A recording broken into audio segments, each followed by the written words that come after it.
September tang tarahumdoisi Bharat ki Prime Minister Narendra Modi hojik Manipur da lani habagi mayam hojik sem sabse yam kanna taunari maruaina Churasanpur da landing tawrakanda Churasanpur ki loirakanda Imphal ki kangla da muk lakani habagi tari adu tanja sida haijening base ngasi akhoi Manipur na ngasi bauda hogiba tha kayano tha kun nipan kumapan sujalabane Sidayisda Manipurgi miyamgi thamoida awaba mayam ama mayokna lakhiba ima iben mayam amagi midugi pirang se hujikphawda kangdana leiriba masa masu kainagiba masa masu sigibagi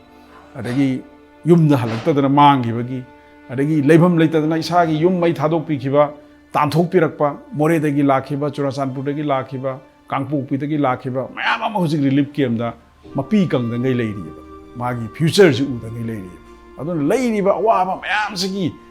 marak sidai honadaba natte Manipur ki politician mayam na sattana Delhi da Prime Minister do leba ki lusing modo amutang di unajage magi appointment amutang di pibiu haibada sahi ani makhais di appointment pirakidrabane adagi amu akhoi gi political party mayam natabada civil society body sigi leiriba maira paibi gi organization mayam ama tongan organization mayam ama Delhi the Satana Dharna Pamdana among the leaders in say Maruina, Prime Minister, Unazagi have a say, Karakana Makong Magi Tong Tinmada, Unavasi Pangidramane, Prime Minister Masana, Karigumba, why am at the Haidana, Sahi and Imakaizi later. Nasi Magi Praza, not the Badona. Barot Sigi Manung the Manipur, Yaw the Badona Manipur, the two Eva Todo, Zibam the Siriba, I don't get them to me had hardly but Nupi Yang Mayamama, Adagidi, Nasi. Army ki kemam ga sang harga mang re hairiba adagi atopa khamen lok ta sigiba mayam ama adagi yum thadoga buffer zone ge area da sang mane ne sang harga halaktaba mayam ama leiri adu sigumba awana mayam se pirang koktriba kaptana leiriba akhoi gi tamukta karigumba kanagumba mateng amatta pangbina ba leitadana akhoi na isagi khulai paira kanda isagi khun ngaksa dong na are reiba Tawai Katok hai koi risk mayam lor ka nga si khunga ko village volunteer mayam man khunga ibne marak to the imai bel mayam sina ahing tumda ngai maira paira ka masa jing sangna na mayum da tumbanate sorok da lambi sorok da tumga le reise hujik su still sahi ani makhai sida koi urga la abne na du koina saina khanga la aba hujik su khangiba marak to the Bharat ki pradhan mantri na why amma ba hai da ngai Kanagumba condolence, Asia Nagi condolence, Amabo P. Dangai, leader Amata Unaroi, Chief Minister Amadi Mantri, Yauna leader am to Unaroi and a lay Rabane. I don't know Hujikti.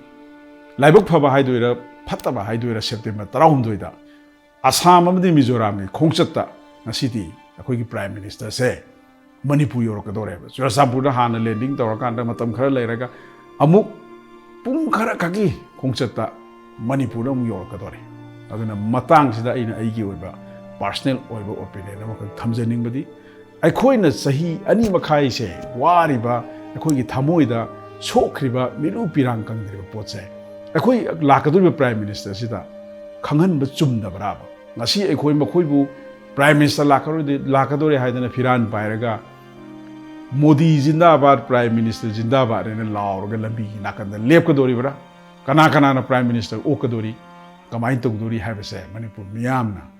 Lakadriba no Nisida, Amtan Kandaningi, I could give Purup say, Mapanda Ladyba, I could give Indiagi leaders in that, I could give Purup say, Karamba Purupno, I could give Mating Leba, Zati Yamu in Hingamakanda, see a koi Miki Mikapun, Maduna Togo say, Masi Taudanaba, I could Kanganbam to a leaders in your body to a sea. I could give leaders in the my Magi, losing missing Yana, but never that. Nasi Churasanpur leba, Kangpokpi leba terrorist organization mayamna terrorist activity mayam sathaba matamda akoi miyamna sawi aduga hujikna kedore su extension tawre harak matamda Manipur leba MLA minister kharati Bharat Sarkar bu thagatleni Bharat Sarkar da thagat wahai pirine social media da aduna akoi gi leaders in da dia koi thajaningai kaim leite leiriba leaders in asidi puppet haibidi hanglai mangak Makoidi Bharat Sarkar tau habidu to Hodrakanda, Kari Serak Lakadagi Kandana. Bharat ki Prime Minister Manipur Lakto is a Santi Purga Lakto in Nika and high leadership Yaudavate, Media Uriduni, Gyanam the Tati. ngasi national highway da khoi chatpa yade national highway da khoi chatpa yabagi ayaba pide kanana cookie terrorist organization singna cookie ki civil society body singna ngasi akhoi da buffer zone na khaido kanda valley da leiba khoi je palen dagi kangla tombi dagi phogak chau ikhai dagi akhoi hagat pa yade kanana bharat sarkar gi thon sinna tor kanda semjan sajan ba buffer zone na ngai na yada ba mong da thamjan na khoi to bona tra makhoi gi sifai myam sina la kanda nakpi sebira kanda akhoi bu chathok chasin ja handana akhoi gi internally displaced person myam se mayum da safely halal kanda senabi ga do moina sang ba yaro na buffer zone khai do ga lai ga aduna ina rik thamjaning wafam di prime minister lakpa yam phai prime minister leba ki lusing bani BJP khakta gi na te Manipur miyam gi ni bharat ki praja purama ki ne aduna ngasi lakpi ra kanda Manipur da lai ba problem se solve to bi ge har ga ti khwai da gi phaba khongthang ne na khoi law theng asu theng na to bu da bu zik lakadori si gi mangoi na ngasi national highway da khoi chatpada free ohen biu masi hana order thok piu hana law thok piu buffer zone ne lai ri se law thok piu aduga sing tam ani se sathok chasin yare haibagi bharat ki sarkar gi akanba order akanba instruction khudam ga loina na pibiu aduga hujik lairiba internally displaced person jing ase tarik asukta pung asukta mai gi mayum da safely hanma yarani haibagi guarantee ama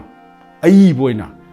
akanba strong order ma ga loina na thopiu hairiba point humje tawbiraga di bharat ki prime minister na Manipur da lakma matam da khoina harau tayamna mabu okani adu natabada lakpham thokpagi ngaktang sangam da yade habagi la kanda bason khara pira kanda marai saitharaba miyamna tukat charaba hangoiraba Bharatiya Janata Party gumba party amagi election mayagi vote khoma lakbo ergadi adu Manipur miyamna amukke hena sauninga oi yaningde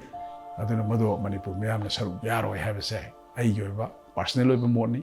leibak praja miyam so dum khanbiu akhoi gi wariba akhoi na tariba pi akhoi na ngasi bawda thamoi sokhibodo amutang di khanghan bagi tanja do laiba September gi tang 16 sina oidoi September tang 16 sida akhoi gi phongdok ningba do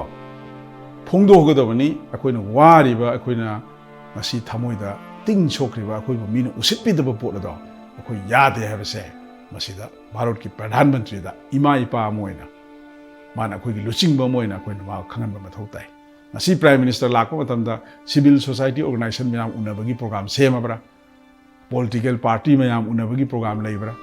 senior citizen singa interaction tawdoribra sigumba program amatta huji phauda official oina media da lauthokpa leitri aduna kanam ta unaramdana karimta hairamdana bason khara piraga satkhigada boirgadi aduguma khongchatado Manipur miyamna sawatloi haibase ai sagi personal board ni ene thamjarish